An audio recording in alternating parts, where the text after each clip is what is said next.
After midnight on July 6, 2012, 3 teenage girls walked into the thick Appalachian woods somewhere along the Mason-Dixon County line.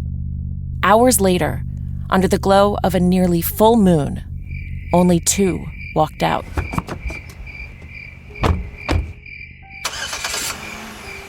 Driving down the narrow back road, the headlights of the car bore holes through the dark. What's done was done. The surrounding forest had muffled the sounds of the sudden, unthinkable violence. Where there was laughing, then screaming, there is now silence. Where there was struggle and carnage, there is now stillness. But listen closely.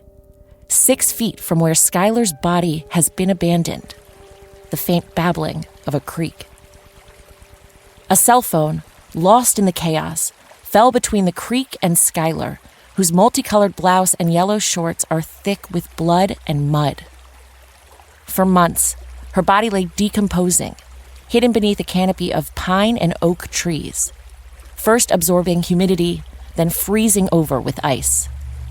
For months, she waited for someone to find her, but no one knew she was there. No one could imagine what had actually happened. For months, rumors swirled, and still no one came. Anybody who has any information, we're urging them to call if you've seen this young lady anywhere. By the way, there have been 172 sightings, and law enforcement told us just a couple of minutes ago that none of them have panned out thus far. The 16-year-old girl quietly slipped out of her room last July, but never came home. Investigators pulled the video from Skylar's apartment building and saw her jumping into a car parked near her window.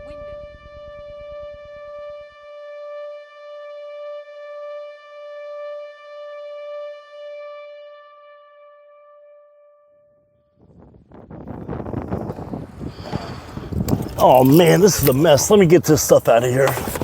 I am so sorry. My friend's car broke down and true mess. Dave Neese has just finished unloading trucks and running the forklift at Menards, a home improvement store, and is driving me from Morgantown, West Virginia through Blacksville to an obscure corner of the woods in Brave, Pennsylvania. Dave is a sturdy, muscular, soft-hearted man with dark eyes and a thick head of hair. He hasn't changed much since the last time I saw him, though he's grown more gray, and he has lost some weight. We've stayed in touch over the years, and now we're headed to Skylar's memorial site, the place where his 16-year-old daughter was murdered. Oh man, it's hot in there. I apologize. I'm so happy you know your way around because... Yeah, it's kind of... It's tricky. I'm going to take it the way that Sheila and Rachel started to go. When I first came to Morgantown, a college community nestled in the hills along the Monongahela River, it was January 2014. The air was bitter cold, the sky gray, snow was falling. Through the barren trees surrounding the town center, the coal trains labored along the tracks, sounding their mournful whistle. A warning. I was there reporting a story I'd pitched to Elle magazine. Titled Trial by Twitter, the piece examines social media and its impact on teens and empathy, and what that lack of empathy can lead to. During the months I reported and wrote the piece, I met Justine. I was an editor at Elle. Holly's story was one of the longest run by the magazine, and certainly one of the most well-read online. I tracked it topping Chartbeat for months, and it went on to win a prestigious front page award. Your story examined the early days of social media, and you saw the matrix. You knew that these digital artifacts of their young, emotional lives would live on forever. For years, we talked about this piece of 3 friends, of girls, of social media, of one night that no one could take back. The case was a global obsession, and much of what has been reported always felt off to us. A complex case involving 3 teens that deserved closer analysis beyond just a shocking headline. 10 years later, nearly everyone we interviewed, from Skylar's family and friends to law enforcement, recall new factual and emotional details, giving us an inside look at what really happened. With hindsight, even the most dissected moments find new shape and take on new meaning. The very last time Dave and Mary Neese saw their only child, Skylar, was in a grainy black and white video. In it, she's sneaking out of her ground floor bedroom window in the middle of the night, her purse over her shoulder, her brown hair swinging as she hurries across the small parking lot to a waiting car. Watching Skylar climb into the back seat during those last few seconds of footage retrieved from the apartment building's security camera, there's an urge to call out to her, "Don't go." But the door closes, the car pulls away, and she's gone. It's August 2023. The temperature, 83 degrees. The humidity, sky high. Dave and I are driving west down Route 7. We're now entering Blacksville. And you can tell by the airplane that's been up there for years and years and years. Over 60 years, actually. The 43-foot Korean War fighter plane marks the entrance into Blacksville, a town born in 1829 and once famous for its rich native clay pottery. In the 60s, Blacksville turned into a coal mining enclave. The last mine closed in 2021, draining the small population down to 118. It's one of a cluster of tiny townships that crisscross the line between West Virginia and Pennsylvania so fast, it's easy to lose track of which state you're in around here. Right up here on the left-hand side is Shack Neighborhood House. We took Skylar there for 2 or 3 summers because it was cheap and it was swimming and she loved swimming. And that's where she met the little sick psychopath, Sheila Eddy, right there. Now we're on Eddie's Run Road. Note the name. There are a lot of Eddies out here. The road is 2.3 miles long and curls through Wayne Township, Pennsylvania. There ain't no cell coverage out here. I mean, turn on your cell phone, you're not going to get any service. It was around this once wooded stretch that some of the bloodiest Civil War battles were fought. And it was here that Skylar's body was discovered. They don't know it, but they left Skylar in her element. I mean, she loved the wilderness, she loved the outdoors. So when you first go around this turn, you say, oh, there it is. That's Skylar's site. And that's the big tree. That's where they found her at.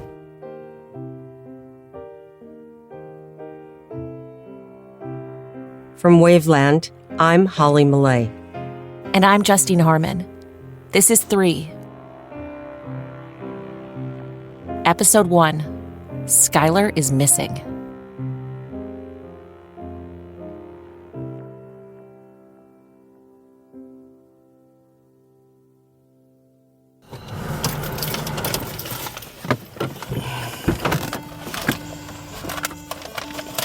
Oh, did you bring her flowers? She'll love you. Oh, did I lock you in?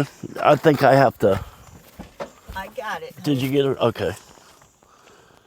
From what I was understood, the cadaver dog, when it came out here to search for Skylar, they couldn't find her. And, well, there was a bunch of brush right here. And the cadaver dog came over to this tree, looked straight up at the tree, and its necklace, GPS necklace, broke and fell off for no reason at all, right on top of Skylar. That's how they found Skylar. Skylar wanted to be found. It's amazing. It's truly amazing. The site where his only child's life ended has been turned into a memorial. What started with a wooden bench inscribed in loving memory of Skylar A. Neese, 1996 to 2012, has grown into a shrine filled with flowers, angel statues, metal butterflies, and painted purple rocks. Mementos left by the pilgrims that journey to this now sacred place. Leaning against the towering oak tree is a granite slab, a headstone of sorts, engraved with a drawing of Skylar's dog Lilu and a message for Skylar. We will love you forever and always. Up and down the great tree trunk, visitors have mounted actual license plates from across the country. Ohio, Colorado, Oregon, South Carolina, Texas, Illinois, Wisconsin, Iowa, along with angel wings, rosaries, wreaths, stars, and crosses. In the middle of it all is Skylar's high school picture. She's smiling, dimpled, forever 16. It's the same photo used in her missing persons flyer. Just below it, also attached to the tree, is a locked green mailbox with the initial S. Dave hands me a key. It's a busy mail day for the kid. Yeah, She loves mail. Is that all? Yeah. Okay, now we know we had the wrong key, so. Now you know. There we go. Okay. You want to go ahead and read them? I always read her mail. Well, do you want to read it? No, go ahead. Okay. Hi, Skylar. I'm sorry for what happened to you. I hope that you are doing good. You are so loved. You can tell a young kid wrote that. Yeah. Oh, they even spelled And the Skylar wrong. The stickers. Oh, that is so sweet. You take that to Mary. Yeah, I will. Yep. Here we go. Another one. Let's see. Skylar, I'm so sorry what happened to you. They should be sorry. You're so pretty. Oh. You're amazing. From Ivory. Skylar. Isn't that gorgeous? I mean, that's so many people she touched, huh? Yeah, they just Total strangers.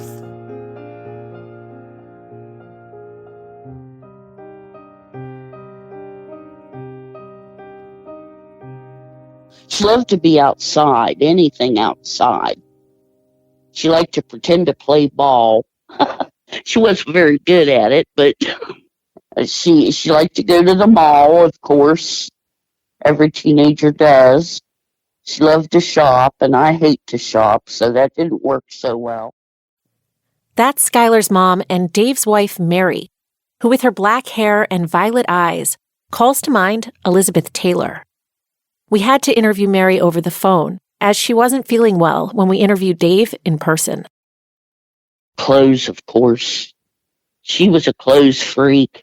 She loved bright colors and, rainbow stuff. She would mix and match, and she did that for her wall decorations. She got, wall art in purple and green. Oh, my Lord, it's beautiful. Skylar was a total mid-aughts teen. She loved Snoop Dogg and Tyga, Forever 21, the Twilight series, and her white fluffy Maltese, Lilu. She was also an honors student at University High School, excelling in math and science, two subjects she couldn't stand. Early in the summer before her junior year, she'd gotten a jump on the required reading. Susan Sontag's Regarding the Pain of Others and Saul Bellow's 1959 surrealist novel, Henderson the Rain King, in which the protagonist declares, "If I don't get carried away, I never accomplish anything." And, "Alone I can be pretty good, but let me go among people and there's the devil to pay." And every teenager's rally cry, "I want, I want, I want, I want, I want." Over the July 4th holiday, 2012, all Skylar wanted was to be hanging out with Sheila and Rachel. Sheila was her childhood best friend since the 2nd grade, when they bonded at the Shack, an after-school community center. Though they'd never gone to the same school, that changed when Sheila's mom, Tara, and her new husband, Jim, moved the family from Blacksville to Morgantown. Suddenly, Skylar and Sheila were freshmen together at University High. That's where they met Rachel Schoaf, an unknown newbie who lived in an upscale development and had previously attended St. Francis Central Catholic School. All three teens were their parents' only child, and all were attractive in distinct ways, straight out of a CW network casting call. Rachel, a tall, bright, red-headed beauty with a deep religious bend that complemented her flair for drama. She starred in school plays and musicals, always breaking up and making up with her musician boyfriend, Mackenzie Boggs. Her mom, Patricia, often bragged about a Broadway connection who could one day make her only daughter a star in New York City. Sheila, spelled Shelia, was sometimes bottle blonde, sometimes raven-haired, and had small, lovely features, a heart-shaped chin, and a belly button ring. Charismatic and game for anything, Sheila could be fierce one moment and warm the next, keeping everyone on eggshells, vying for her approval. Like Rachel, her parents divorced when she was young, after her biological father suffered a traumatic car accident. But unlike Rachel, whose mother Patricia was strict and demanding, Sheila and her mom Tara were extremely close, more like best friends than mother and daughter. And then there was Skylar, brunette, cherubic, with sparkly blue eyes and deep dimples. A daddy's girl, the kind of kid who has a soft spot for animals and insects, anything with a heartbeat. For years, she wrote her hopes and fears and petty grievances in a diary. That is, until she took to Twitter, which all of the girls used as a stream of consciousness that never turned off. On Wednesday, July 4th, Skylar tweeted, 3 of my best friends are going out of town this weekend, leaving me with no plans. FML. And before going to sleep that night, stress will be the death of me.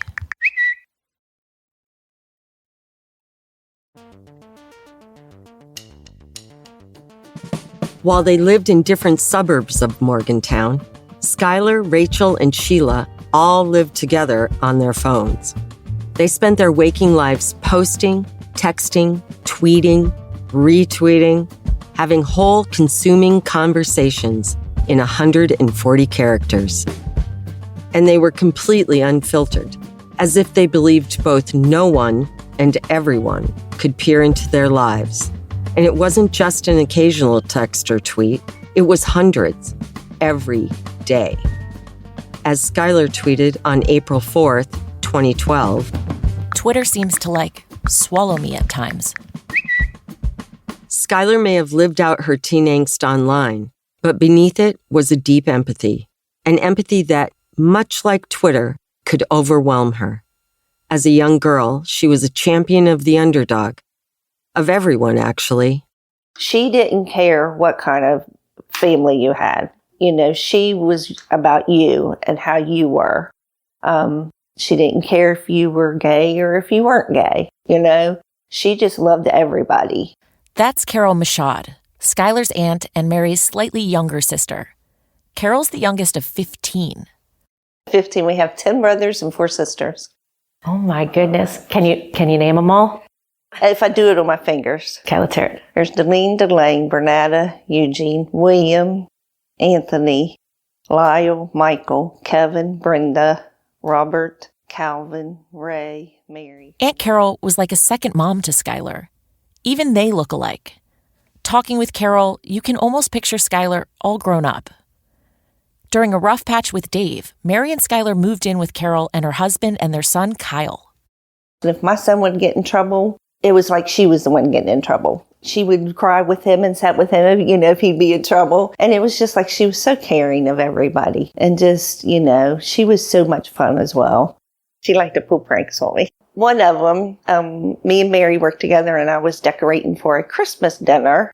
And I put this silverware in a jar and I wanted to make the tissue paper look like little burnt around the edges. I didn't realize how fast tissue paper burnt.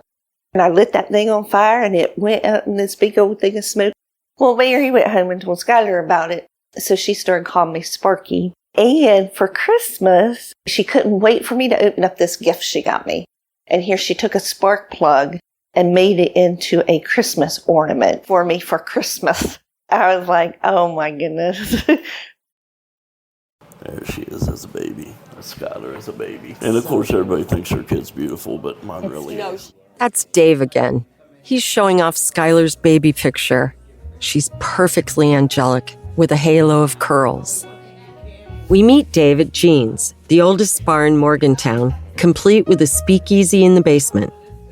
Dogs are not only allowed, but given free hot dogs. Some mornings, you can find a group of wagging tails outside waiting for the place to open. Lucy, the Irish bartender, is from Tipperary and makes a mean pepperoni roll.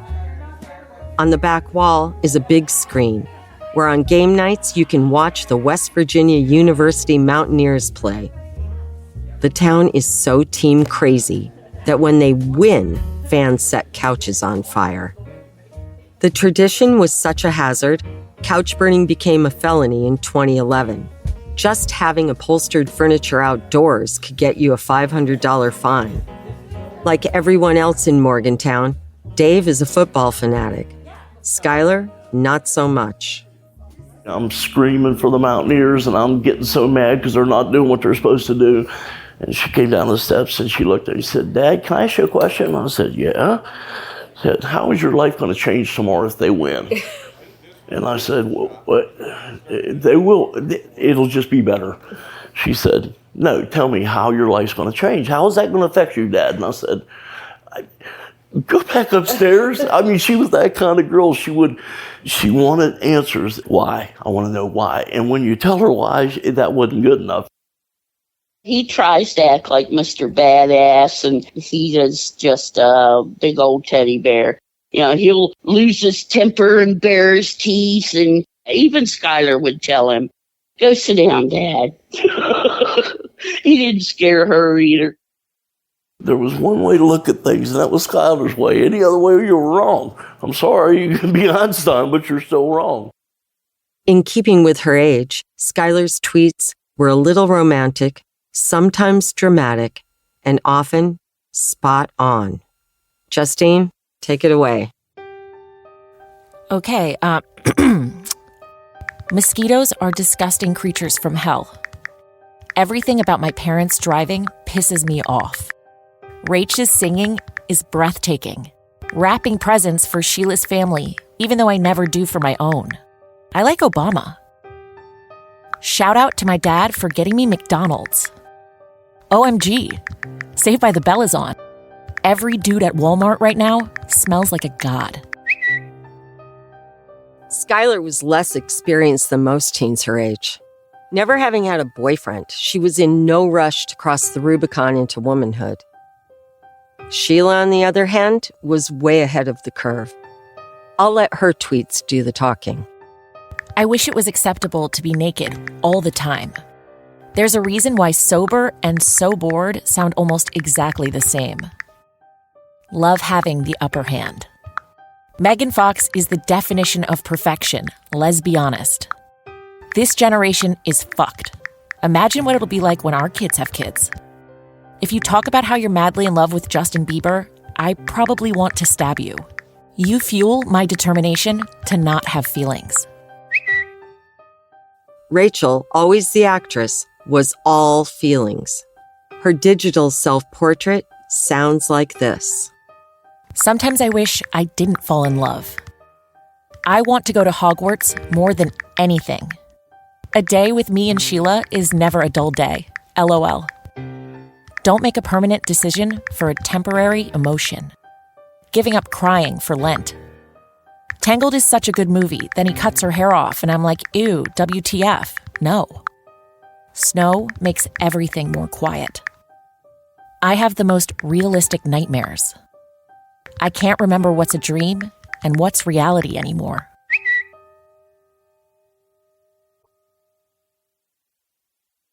It's no accident that shows like Sex and the City and Girls revolve around 4 friends instead of 3. 3's a crowd, especially if you are a teenage girl, and 4 or 5 or more against all mathematical reason isn't. Any girl who's been caught in a social triangle knows this. She knows, too, the undercurrent of anxiety felt by all, recognizing that the degrees of love and the balance of power are always shifting. Thinking you are being left off a text thread, being ghosted, being casually excluded from a sleepover. When it was just Skylar and Sheila, the two were in sync. Never even knocked on the door when Skylar was home. She'd just come over and open the door and come in. And we didn't care because she was that close to Skylar, that close to us. So close, Skylar often went with Sheila and her mom to Myrtle Beach, a 9-hour drive from Morgantown. Former Dominion Post crime reporter Alex Lang, now an editor at dailymail.com, covered the area and the case at length. Everybody needs a place they can go on vacation for $1,000 with a family. That's what Myrtle Beach is. It caters to the working families in Pennsylvania, Ohio, West Virginia, who don't have a ton of money but want to take the family on vacation. It's just built that reputation, and everybody goes there, and they love it because you can do those things and you don't break the bank. Every summer they went on vacation. We give Skylar a couple $100, whatever she needed, and she would go down with Sheila. I guess for the longest time they had a good time, you know. When Rachel entered the picture, she made 3. Sheila, the natural alpha, took her place at the top of the pyramid. She wouldn't have it any other way. But what made it so easy for her to assume the position was the simple fact that she was the only one among the girls with her own car. She had the power, the control. She held the keys to a great escape away from boredom, parents, and boundaries. She would, make the decisions of what they were doing or where they were going. And she was more of a ringleader and the head of the group. Just, I think she was more jealous of Skylar. If Rachel and Skylar were together, you didn't see that kind of, one being over the other. Aunt Carol's son, Kyle, Skylar's cousin, attended U High with the girls. A senior to the sophomores, he didn't like what he was seeing. He come home and he told me, he said, you need to tell Aunt Mary not to let her run around with those two. And I said, oh, I can't do that. And he said, they're bad news, Mom. They're not good for her. Yeah, she started being a little bit more secretive and not as outgoing as she was before. So, that, and, we'd ask her, is something wrong? And she'd be like, no, nothing's wrong. And I know one time I was over at her house and she had bruises across her legs. And I said, Skylar, what's your bruises from? Tom Bloom, their tanned and white-toothed high school counselor and current Monongalia County Commission president, witnessed the trio's dynamic. Whenever I see a problem really developing, it's usually an odd number, 3 or 5 or 7. And I try and warn parents, have 2 or 4, because everyone can work together. You can find that other partner. What usually happens, and growing up, with everything going on right now, 2 gang up against 1. And that's what seemed to happen. What happened was Sheila wasn't known at the school, but she was very pretty. And Rachel was outgoing, so Sheila wanted to be friends with Rachel, and, then Skylar came too. So you had a threesome until it became apparent that Rachel wanted to get into even a higher group of partying individuals. Sheila was that group. Sheila knew those people, and Skylar tagged along. So what happens in high school, everyone plays the role. Skylar always reminded me of the girl next door. The one that you make fun of and stuff like that, but if anyone ever touched her or do anything to her, you were the first one there. And she was always like the kid's sister. And I really, truly believe that somewhere along the line, Skylar started to speak out for herself and started to disrupt that threesome. When they fought, everyone knew they fought. And then you have the whole thing with Facebook and Twitter and stuff. That's a whole separate. But at the time, it really bothered Skylar, probably more than the other 2 realized. And she started writing in her journal. At home, in her purple and green bedroom, Skylar poured her hurt feelings onto the page in girlish print. She wrote in pencil and dotted her eyes with circles. When investigators were looking for clues, the dusty gray diary with the embossed heart on the cover provided an alternate window into the weeks leading up to Skylar's disappearance, including that final trip to Myrtle Beach with Sheila. Here's Skylar's dad, Dave, again. And then the last trip, there was friction, and I don't know, you talked about it briefly in her diary, but it didn't go into depth. I think the fight was about Sheila telling her, "You never saw what you saw." Whatever happened at Myrtle Beach, Skylar was pissed. On June 9th, 2 days after she got home, she retweeted this.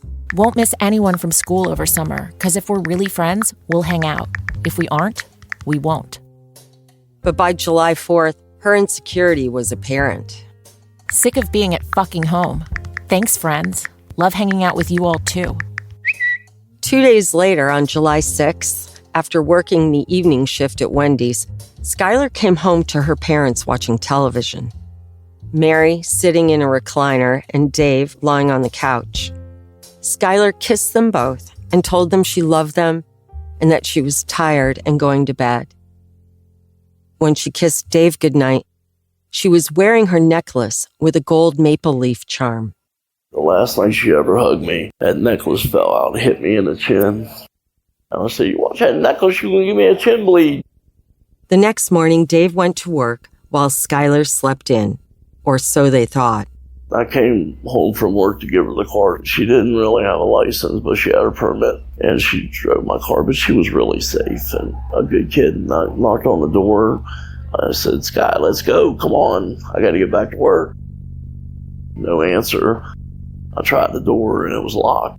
So I grabbed the coat hanger and popped it through a little hole and popped the lock open. And her bed hadn't been slept in. I said, and panic hits immediately.